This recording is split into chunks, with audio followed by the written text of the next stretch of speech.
being thrown. There's no room for this in the sport. There's no room for the Davis brothers to be in the building tonight. The police escort. Hey, in the post-fight press conference, I had someone that I was going to call out. And then someone asked him, Shakur, and he said, no, someone who came into my locker room. But all the sleuths don't know who came into his locker room. Some people do. There's only one name that people are bringing up. Don't you dare. There's only one. I'm not the one. I ain't got time for this. There's only one name that people are bringing up. I don't have time. And you know who it is. I do know who it is. I'm not having Jake Paul. El Gallo de Dorado. El Gallo, is You know what I will say? Yeah. If I'm Jake Paul and Jake Paul cruiserweight. Yeah, against Gervonta 150. 40, okay, yeah, 150, right. eating a bit. Yeah. If I'm Jake Paul and the Jake Paul Canelo fight was taken from me like that, the only way to go bigger is... It finally happened. Jake Paul and Julio Cesar Chavez Jr. went head-to-head in a fiery press conference in Vegas. They traded shots about their careers, knockouts, and comebacks. But then, things took a wild turn. Out of nowhere, Gervonta "Tank" Davis showed up and instantly stole the spotlight. Just like that, Chavez Jr. was pushed aside, and all eyes locked onto Tank. He crashed Jake's event and shifted the focus to something even bigger. Here's how it all unfolded. Davis just posted that he would beat the brakes off of you if you guys fight. Yeah, I mean, I'll be down. Let's run it. I'll be super, super down. I don't know if Gervonta needs Jake Paul. Let's be clear, right? Is there a height limit in boxing? First, let's talk Jake Paul versus Julio Cesar Chavez Jr. No matter what you think of Jake, this matchup is clearly a step up from the guys he's faced before.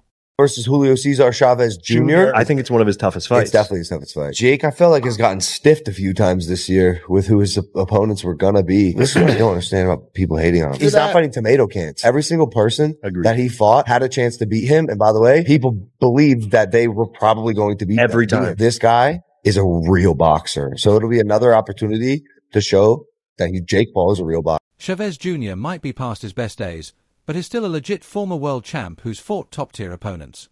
This isn't some influencer stunt, it's a real test.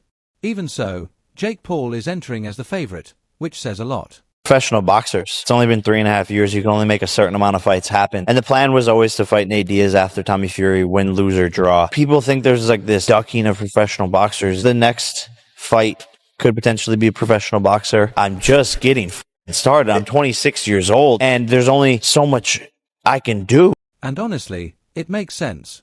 Jake Paul's younger, hungrier, and riding high after that huge win over Mike Tyson.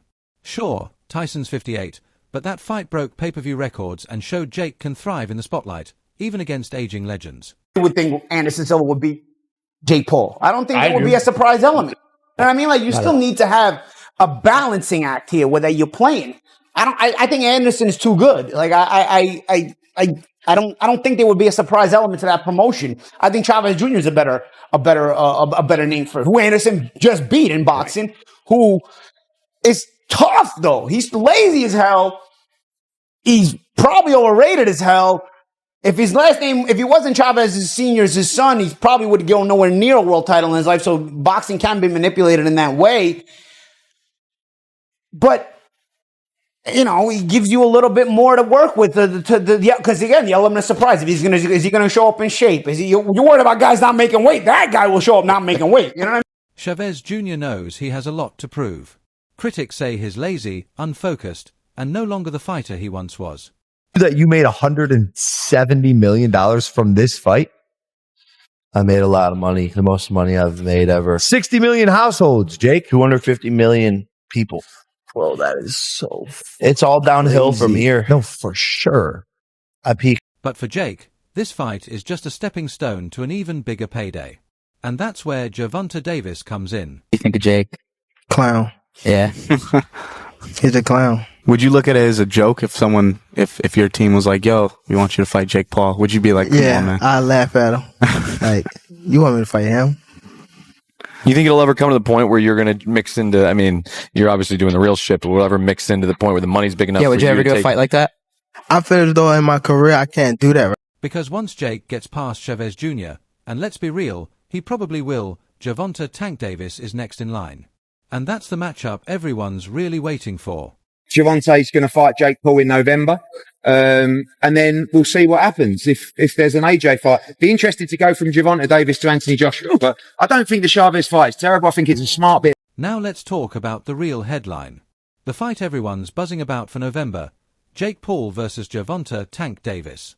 What weight would it be at? 195. It would be an exhibition. Okay, so it was going to be an exhibition, not sanctioned, but no restrictions. You could knock each other out and shit like that. It was going to be at a catch weight of 195 pounds, 10 rounds, 3 minutes. I've been trying to figure this out. Why was I a Tank hater for wanting to see Tank go up 5 pounds to get some smoke with like Teofimo Lopez or something? I just wanted to see him go up 5 pounds and fight Teofimo Lopez. And all of you were saying, you want Tank hurt, Showbiz. You a hater. You want him hurt. Then I'm convinced, okay, he's too small, but he can fight Jake at 195? It's a showdown between one of boxing's hardest hitters and a social media star turned powerful cruiserweight. Sounds crazy, right? A lightweight stepping up to take on a guy who's nearly a heavyweight. Skill, none of these guys can mess with me. Like, nobody. Like, I feel like my skills is way better than, like, Floyd. Like, if I'm on my game. Well, I take that back. Probably hand in hand. But skill-wise, nobody on TV that's fighting right now have more skills than me. Nobody. Like, talking about top to bottom list of fighters that's... But this is 2025. Boxing's not just about skill anymore, it's about the spectacle too. And let's be honest, looking at the facts, Tank Davis has the edge. He's got the power, the speed, the experience, and the ring IQ. Here's the full package. What weight would it be at? 195. Oh, wow. So he would go all the way from 40 to 95? Yeah, I mean, it would be an exhibition. Okay. But, and so what does that mean? Is that 3-minute rounds? Yeah, 10 3-minute rounds. And when you say exhibition, like, what are the restrictions on that? No restrictions, just the fact that like we couldn't actually get it professionally signed. We're skilled. Even though he's smaller than Jake. It's like you with Mayweather. When you beat Mayweather, you were way bigger than Mayweather. That's why you won. First person to beat him in history, and he still didn't pay me. Allegedly, in my opinion. Fuck off. But one thing you can't ignore, size. Jake Paul isn't just a bit bigger. He's significantly heavier than Tank. Tank was looking past Roach, and he wanted that Jake Paul fight, which I think Jake Paul would have beat. Jake is way too big. Tank is 5'5", 135, soaking wet. Y'all think Tank is too small for 140. He ain't beating no heavyweight. I'm not joking. I don't think he would have hurt Jake. He would have to jump up to reach him. I don't think he would have hurt him. I tell you this, it would have gone the distance, and people would have been laughing their asses off, and it wouldn't have been good for Tank's brand. I tell you that. That fight would have went the distance. Soon as 5'5" Tank is looking at a 6'2", 6'3" Jake Paul, y'all would be like, hold, wait a second. And Jake Paul be on spread out paws with that arm out and stepping back. And bro, I'm telling you, bro. I'm telling you. But that's a cat. Fine. We'll never get to fight anyway. So we'll never know. Easy that everybody keep asking me, why you not coming back to fight? Why you not coming back to fight? So I look at the fight game. I said, okay. I said, fighters fighting, they make 3 million, 4 million, 6 million, 7 million. Some may make 10 or 20 million, but I'm doing exhibitions and I'm making 20, 25 million, 100 million for exhibitions. So why would I come back and fight and get a guaranteed 35 million when I'm doing exhibitions and getting 100? But there's one thing you can't ignore, size.